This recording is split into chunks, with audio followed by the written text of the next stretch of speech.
Assalamualaikum warahmatullahi wabarakatuh.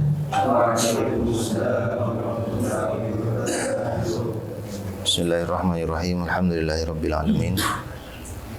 Wassalatu wassalamu ala asyrafil anbiya'i wal mursalin Sayyidina wa habibina wa maulana Muhammadin al-amin wa ala alihi wa ashabihi ajma'in, amma ba'du. Ila hadratin Nabi Mustafa Sayyidina maulana Muhammadin sallallahu alaihi wasallam wa alihi wa ashabihi wa dhurriyyatihi wa azwajihi wa sayyidi ikhwani wa abaihi minal anbiya'i wal mursalin والتابعين وتابعيهم بإحسان إلى يوم الدين وعلى أرواح آبائنا وأمهاتنا وأجدادنا وجداتنا ومشايخنا ومشايخ مشايخنا مشايخ معهد من الإسلام برندوان، وخصوصا لمؤلف هذا الكتاب الحاج محمد هاشم أشعري الجنباني، نفعنا الله تعالى بعلومه في الدارين. شاء لله ولهم الفاتحة. أعوذ بالله من الشيطان الرجيم. بسم الله الرحمن الرحيم. الرحمن الرحيم مالك يوم الدين، إياك نعبد وإياك نستعين، اهدنا الصراط المستقيم صراط الذين أنعمت عليهم غير المغضوب عليهم ولا الضالين آمين.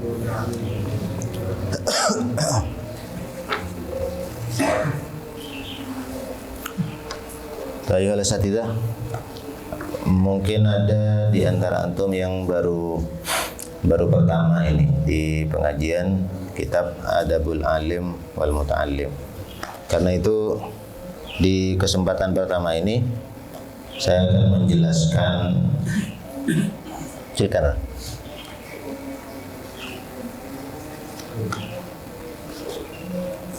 mengulang kembali secara garis besar sistematika penulisan kitab ini bagaimana. Kitab ini membahas tentang apa saja itu.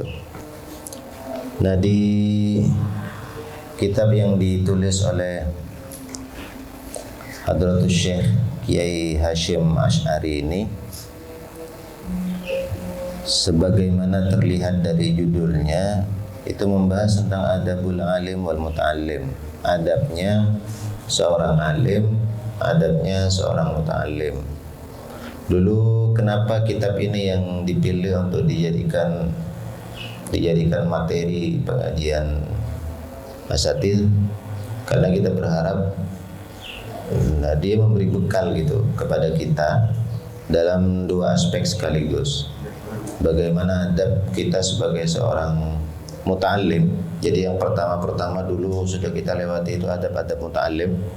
Adab tentang adab bagaimana menjadi seorang murid yang baik, seorang pembelajar yang baik, dan itu sudah kita lewati. Kemudian di bagian kedua dari kitab ini kita membahas tentang adabul muallim atau adabul alim. Bagaimana adab seorang alim, seorang guru, seorang pengajar. Nah, dari masing-masing bagian itu dibagi menjadi tiga memang. Pertama, adabul muta'allim fi nafsihi, lalu adabul muta'allim ma'a syaikhihi, kemudian yang ketiga adabul muta'allim fi durusihi. Itu sama juga yang bagian tentang alim ini juga dibagi menjadi tiga bagian. Fi adabil alim fi haqqi nafsihi, jadi bagaimana seorang alim itu bersikap dalam hal-hal yang berhubungan dengan dirinya sendiri, hubungannya dengan ilmu tetapi kaitannya dengan diri sendiri. Baru setelah itu, dan di bab yang sedang kita pelajari bagian akhirnya ini, fi adabil alim, kita masih fi haqqi nafsihi ya, masih fi haqqi nafsihi. Nanti di bagian berikutnya fi adabil alim fi durusihi. Gimana caranya? Gimana adabnya seorang pengajar, seorang guru dalam proses pembelajaran, dalam proses pengajaran yang dia lakukan. Terakhir nanti di bagian ketiganya fi adabil alim ma'a talamizatihi. Gimana sih caranya adabnya seorang muallim kepada murid-muridnya itu gimana? Nah, tiga aspek itu yang akan kita pelajari dalam soal sikap atau adab guru pada dirinya sendiri, di majelisnya, atau kepada murid-muridnya. Nanti di bagian terakhir sekali setelah itu selesai, kita akan belajar fil adabi ma'al kutub. allati hiya alatul ilmi wa ma yata'allaqu bi tahsiliha wa wad'iha wa kitabatiha. Adab kepada kitab. Nah, kita sekarang masuk bagian yang mana? Kita di bagian akhir dari fi al-babul khamis fi adabil alim fi haqqi nafsihi. Adab seorang guru yang berkaitan dengan dirinya sendiri. Dari sekian banyak poin di bab kelima itu, kita sudah masuk ke bagian yang paling akhir, yaitu ar-raqam al-ashrun.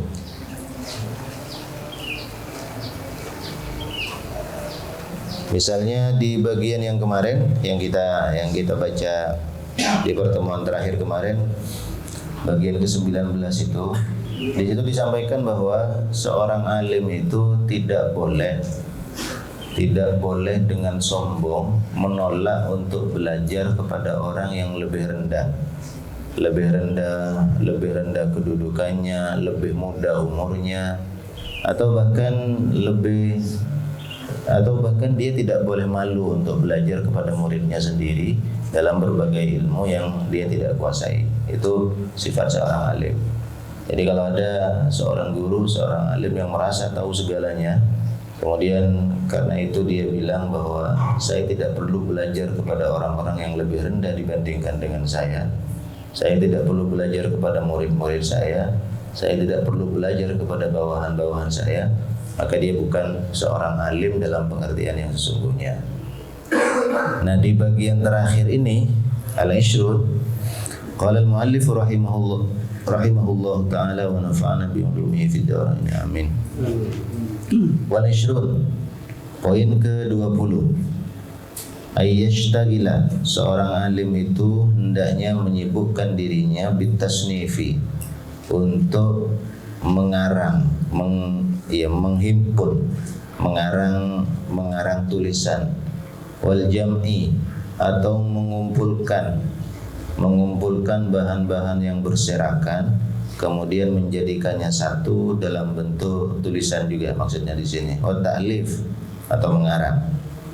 Ingkana ahlan lidzalika, jika dia memang punya kemampuan atau layak untuk melakukan tersebut.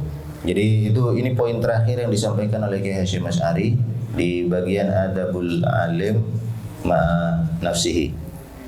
Seorang alim itu hendaknya memperluas manfaat dari ilmu yang dia punya itu dengan cara menulis, mengarang, agar orang-orang yang tidak sempat menjadi muridnya langsung itu bisa membaca tulisan-tulisan dia dan menjadi muridnya meski secara tidak langsung. Fa innahu yattali'u ala haqa'iqil fununi. Dengan cara mengarang itu, cara menulis itu, maka dia, seorang alim itu, yattali'u, akan bisa mengetahui ala haqa'iqil fununi, mengetahui haqa'iq al-funun, kenyataan hakikat ilmu-ilmu yang dia pelajari itu, wa daqaiqil ulum, dan hal-hal yang kecil, yang rinci dari ilmu-ilmu yang dia punya. Maksudnya begini, maksudnya ketika orang menulis itu, ketika orang mengarang itu, manfaatnya sebetulnya bukan hanya untuk orang lain. Manfaat pertama itu justru dia dapatkan sendiri. Karena apa? Karena ketika menulis, orang itu akan mempelajari apa yang dia tulis itu secara lebih teliti. Sehingga begitu seorang alim itu memutuskan untuk menulis kitab misalnya, atau menulis makalah misalnya, menulis artikel, menulis apapun itu, dia akan mencoba membedah sesuatu dalam tulisan itu dengan cara yang sangat teliti, sehingga dia akan memperoleh faidahnya lebih dahulu dibandingkan dengan orang-orang yang akan membaca tulisannya tersebut.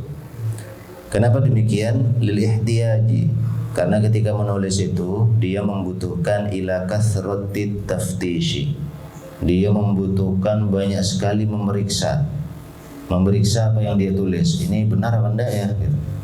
Ini Ini rujukannya mana ya? Kadang-kadang kita kalau menulis itu, kita kan ingat sesuatu di kepala kita, kemudian kita tulis. Nah, ingatan itu kadang-kadang salah. Sehingga ketika kita memutuskan untuk menulis, kita akan periksa lagi itu. Apa yang saya ingat ini benar apa enggak? Buka lagi kitabnya, buka lagi rujukannya.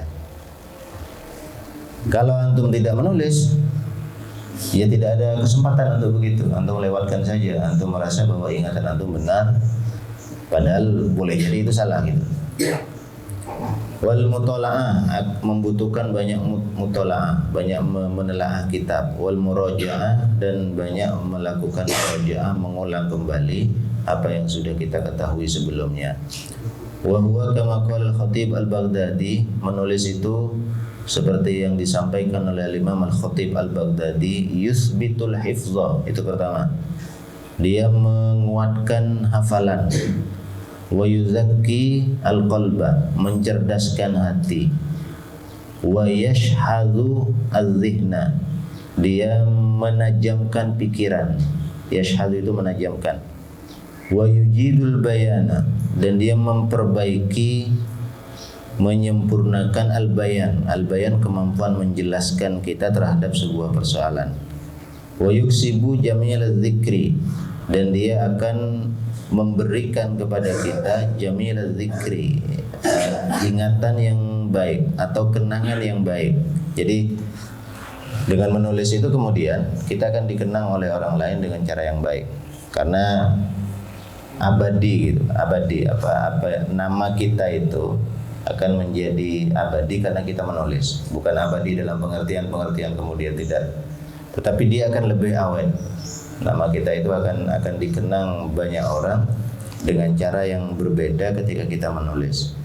Wa jalilal ajri, akan mendatangkan kepada kita pahala yang besar. Wa yukhalliduhu ila akhirid dahri, dan mengabadikan namanya, mengabadikan nama penulisnya ila akhirid dahri, sampai di akhir masa. Jadi itu faidah kenapa kita para alim itu, para guru itu diminta untuk menulis jika kita memang punya kelayakan untuk melakukan tersebut.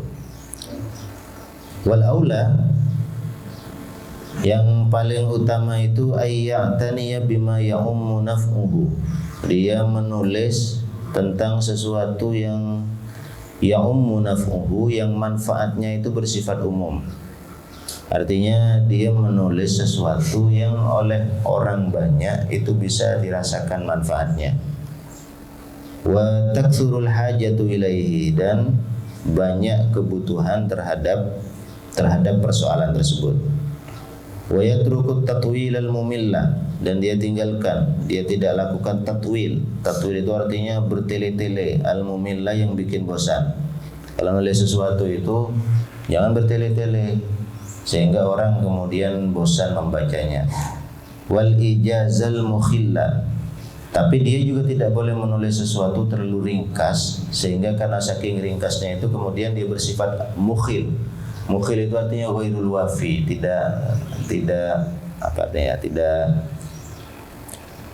memenuhi tujuannya, sehingga karena saking ringkasnya orang justru jadi sulit paham gitu. Jadi tatwil dengan ijaz itu sama-sama tidak bagus. Ma'i'ta'i kulli musannafin, dengan memberikan kepada setiap karangan itu mayaliku bihi, apa yang sesuai dengannya.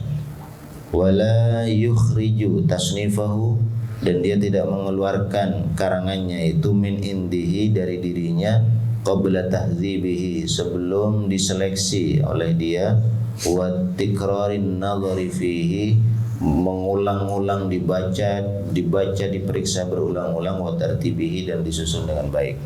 Jadi sebelum dikeluarkan, diterbitkan misalnya, buku itu atau karangan itu harus betul-betul diperiksa, dicek ulang, kemudian disusun dengan cara yang baik sampai dia sempurna menurut kita, baru dikeluarkan dan diterbitkan.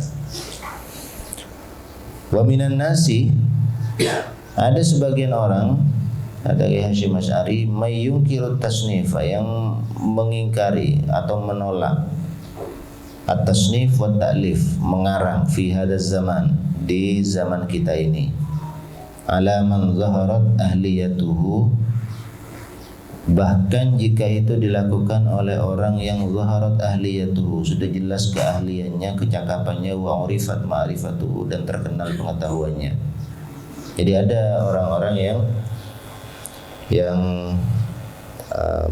menolak atau mengingkari mengarang itu. Tidak perlu mengarang itu, tidak perlu.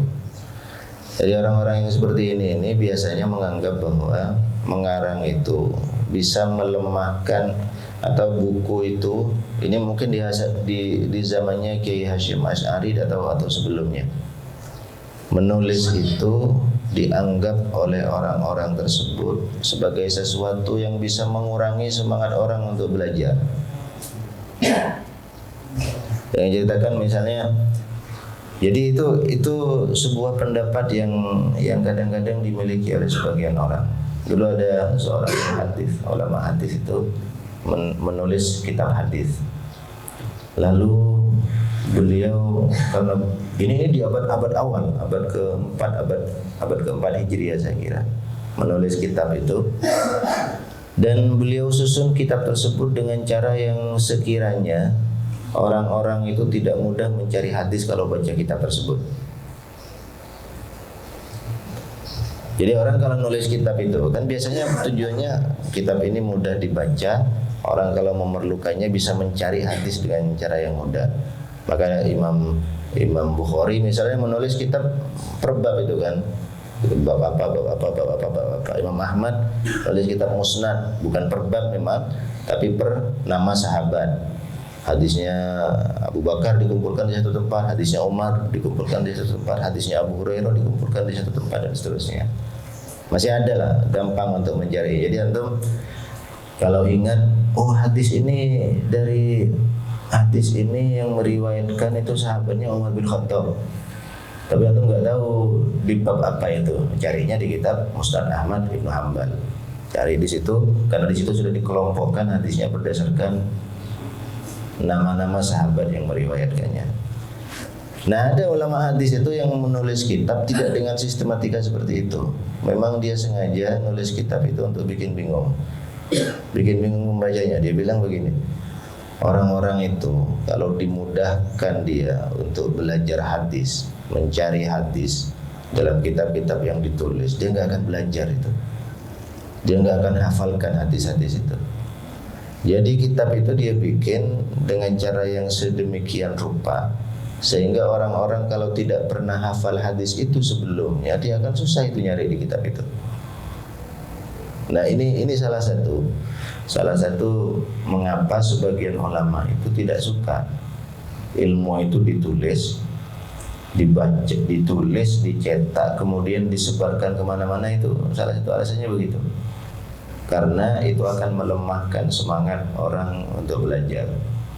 Atau kalau dia sudah ditulis oleh orang lain dan kita tinggal beli, itu akan melemahkan semangat kita untuk mencatat ilmu yang kita punya. Bayangkan antum seandainya kitab-kitab yang kita punya di pondok itu nggak ada, jadi hanya dipegang oleh guru satu orang misalnya. Lalu ketika guru itu masuk kelas, dia diktekan itu, yang lain nulis, dan diharamkan untuk membaca tulisan orang lain misalnya. Itu kan di satu sisi memang akan mendorong murid-murid untuk nulis sendiri. Dan jadi kalau antum mendengar misalnya ada ulama atau ada seseorang terutama di masa lalu yang menolak kegiatan mengarang itu, ingkar terhadap tasnif dan ta'lif, itu salah satunya adalah karena hal tersebut. Nah, kata Kiai Hasyim Asy'ari, wala wajha li hadzal inkar. Oh, enggak benar itu ingkar seperti itu, enggak ada argumen yang kuat untuk mendukungnya.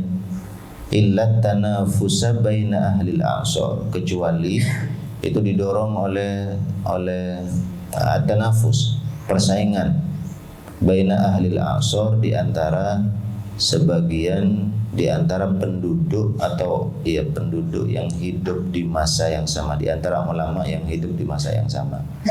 Jadi kadang-kadang di antara ulama ada semacam persaingan, lalu persaingan itu membuat sebagian ulama yang lain menyatakan bahwa karangan-karangan si fulan misalnya tidak layak dibaca, tidak bagus dan seterusnya.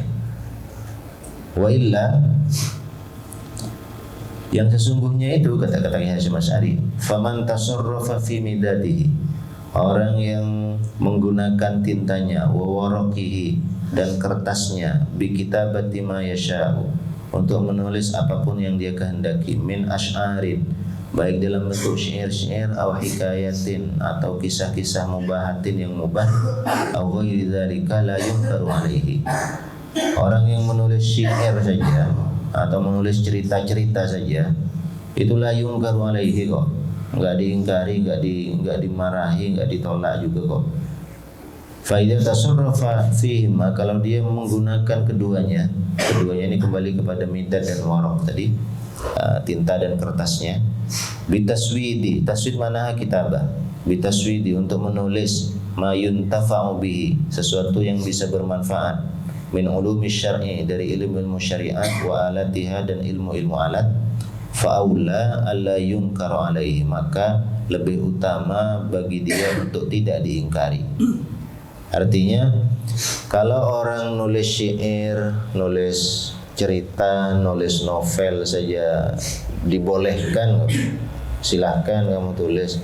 Kenapa orang-orang yang menulis tentang ilmu syariat, menulis tentang ilmu alat, kemudian harus diingkari, harus ditolak gitu.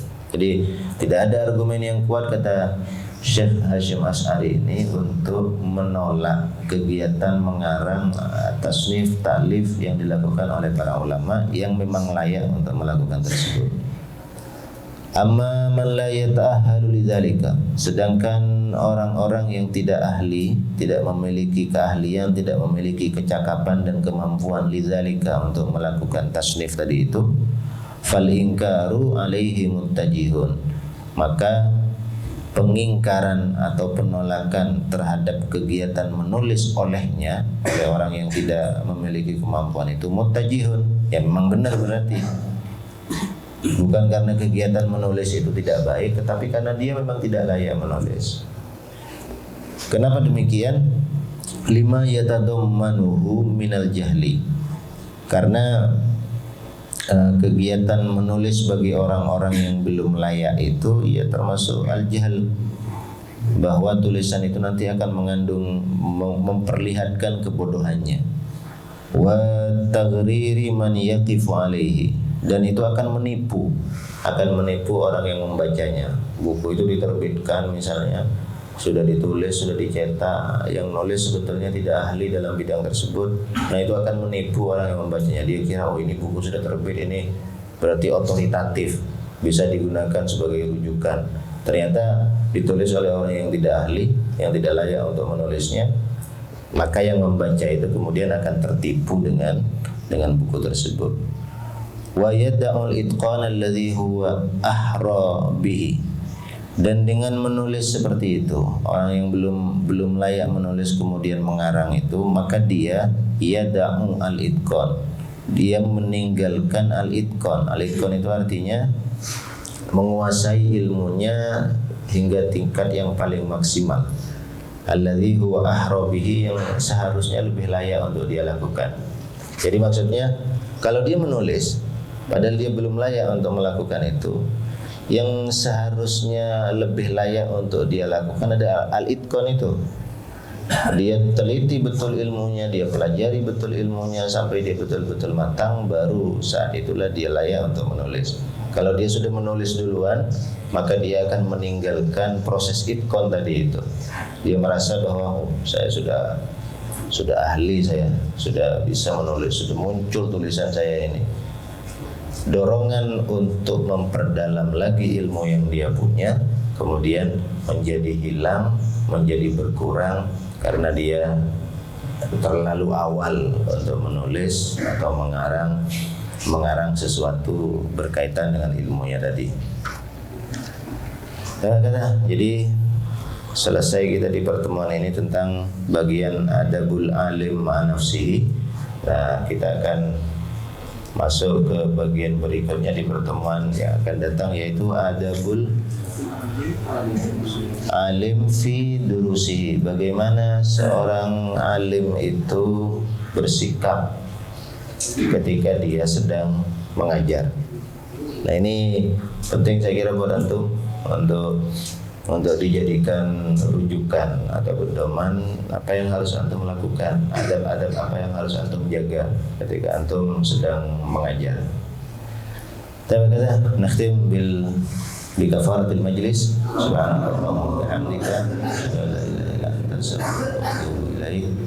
Wa akhiru da'wana alhamdulillahi rabbil alamin. Assalamualaikum warahmatullahi wabarakatuh. Waalaikumsalam.